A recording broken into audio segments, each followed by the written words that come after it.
이 수족구병 바이러스에 의한 감염 질환이라고 설명을 해주셨습니다. 네. 어떤 바이러스들이 들어오는 것인지 조금 더 자세한 설명을 부탁드릴게요.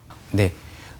제일 대표적인 바이러스는 장 바이러스입니다. 장 바이러스라는 건 이제 영어로는 엔테로 바이러스라는데 대표적인 이제 RNA 바이러스고 이 장 바이러스 안에 4가지 균주가 또 있습니다.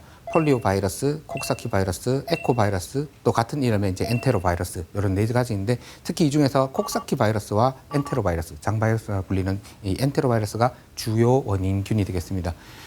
특히 대부분의 콕사키 바이러스는 가볍게 지나간다고 돼 있긴 한데 그래서 예전에는 수족구는 그렇게 사람이 죽는 정도로 심각한 병을 앓게는 안 한다고 알고 있었는데 네. 국내에서도 사실은 2009년에 보고되는 논문에 의하면 수도권에서 한 명의 환자가 어린이가 생명을 잃었습니다. 대개 이제 엔테로 바이러스 중에서 번호가 이제 71번인데 71번 엔테로 바이러스는 대개 수족구도 앓지만 그 후유증으로 뇌염이나 뇌수막염을 심하게 오는 경우가 많습니다. 그래서 그 한 해에 수족구가 돌더라도 엔테로 바이러스 71번이 돌았는 해는 심각한 시콜레를 이제 합병증을 남기는 경우가 있기 때문에 네. 반드시 신경 써서 보셔야 될 것 같습니다. 다행히 네. 올해는 71번이 돌았다는 얘기는 아직은 보고가 별로 없는 것 같습니다. 네. 네.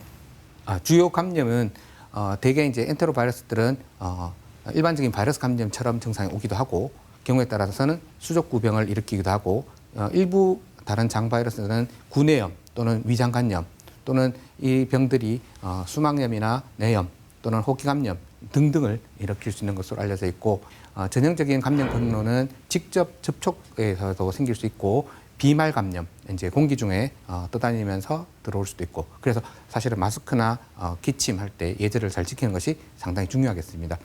지금까지 알려진 거로는 사람 대 사람, 사람에서 사람으로 감염된다고 돼 있고 분변에서 경구로 왜냐하면 이제 장 바이러스가 장염도 잘 일으키기 때문에 아기들 기저귀나 이런 것도 관련될 수 있습니다.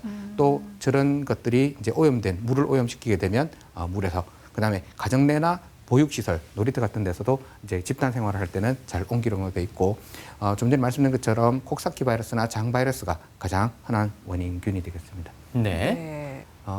증상은 대개는 한 3일에서 6일 정도 또는 교과서마다 다른데 어떤 데는 한 일주일 정도 잠복기를 가진다고 돼 있긴 한데 주요 전신 증상은 발열, 처음에 열이 나고 식욕이 부진하고 또는 감기 증상처럼 오기 때문에 대개는 감기 또는 코로나 바이러스의 초기 증상과 비슷해서 혼동되는 경우도 있습니다.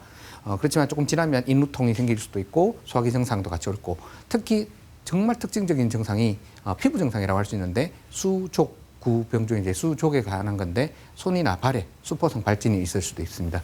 입에는 주변의 피부 바깥쪽으로 입 바깥쪽으로 생기기도 하지만 조금 더 심한 경우는 혀나 인두 또는 입천장, 입술 또는 잇몸까지도 막 흘러서 애들이 아프고 열도 나지만 너무 아파서 잘 못 먹고 네네. 그래서 탈진이 되거나 이럴 수 있습니다. 심한 경우에는 다리 또는 팔꿈치 이런 데까지 퍼지기도 하고 몸통이나 엉덩이까지도 퍼지는 경우도 간간히 있습니다. 네, 교수님께서 손과 발, 입, 부위별로 나타나는 증상 이렇게 짚어주셨는데요. 이게 흔적이 남거나 또 상처가 이렇게 길게 남지는 않습니까?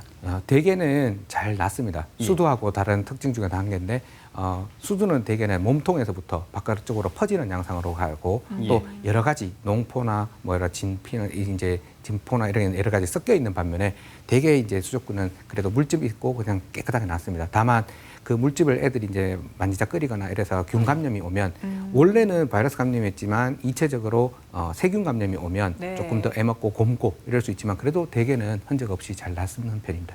네. 앞서 그 장 바이러스가 주요 원인이라고 또 짚어주셨는데요. 반대로 보자면 장이 약한 아이들이 이런 감염병에 잘 또 걸리게 된다 이렇게 설명할 수도 있습니까? 꼭 그런 건 아닌데 이제 많은 어머님들이 그런 질문을 하세요. 네. 예, 장 바이러스라는데 그럼 장염 걸리는 애들이 그러냐고 하는데 네. 실제로 딱히 이 장염을 잘 일으키는 바이러스긴 하지만 장염이 걸렸다고 또는 장이 약하다고 잘 걸리는 건 아니고 다만 그래도 이런 거는 생각이 가능할 것 같습니다. 장염이 잘 일으키는 잘 걸리는 것 자체가 면역력이 뭔가 약하면 아무래도 이 바이러스도 잘 걸릴 가능성이 있겠죠. 네.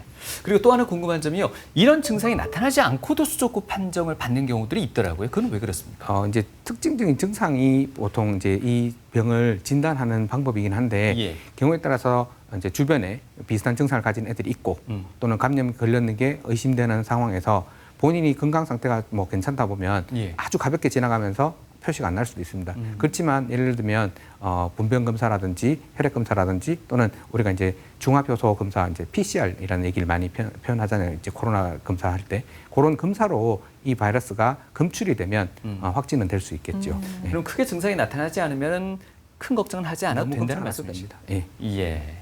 보면은 드물게 몸통이나 엉덩이에도 이제 증상이 나타날 수 있다고 하셨잖아요. 네. 그런 부위들을 보면은 약간 아토피랑도 조금 헷갈릴 수도 있을 맞아요. 것도 같아요. 대개는 아토피는 네. 만성 질환입니다. 최근에 열나면서 이렇게 갑자기 생겼다 이런 것보다는 네, 네. 아주 오랫동안 꾸준히 있었던 가능성이 높고 네. 대개 아토피는 물론 이제 엉덩이나 여러 가지 올 수 있고 목이나 이런 데 올 수 있지만 네. 대개는 이제 팔꿈치 이런 데 이제 살이 접히는 쪽에 많이 오기 때문에 그런 거 가지고 우리가 구분할 수 있을 것 같습니다. 예. 혹시 다른 질환도 감별을 해야 될 질환들이 있을까요? 요즘 같으면 네. 코로나하고 초기에 혹시나 놓치지 않을지 봐야 될 것 같고 수두 같은 경우에도 뭐 조금 우리가 걱정할 수 있는데 그래도 일단은 수두든 코로나든 수족구든 빨리 격리해 놓는 것이 제일 중요할 것 같습니다. 그리고 네. 증상이 나타나는 거 보고 그 맞춰서 치료를 하면 될 것 같습니다. 네.